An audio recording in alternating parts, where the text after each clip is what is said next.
Hello friends, in this quick tutorial I'm gonna be show you how to fix Facebook 6-digit code not working.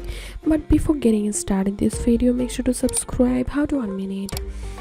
So right now I'm gonna reset my password, and so for that I need a code. So after selecting my number here, if I click on continue,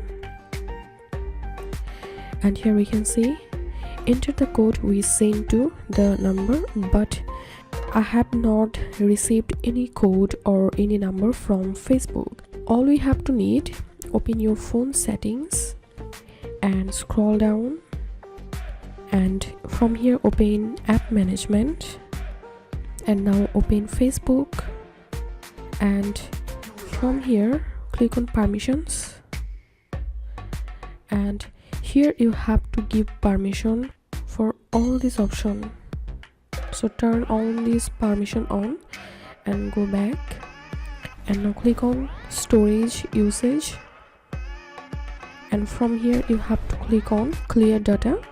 After clearing data, go back to your Facebook and you will get the 6-digit code on your phone. So that's it for now. If you find this video helpful, make sure to subscribe. How to unmute it. Thanks for watching this video.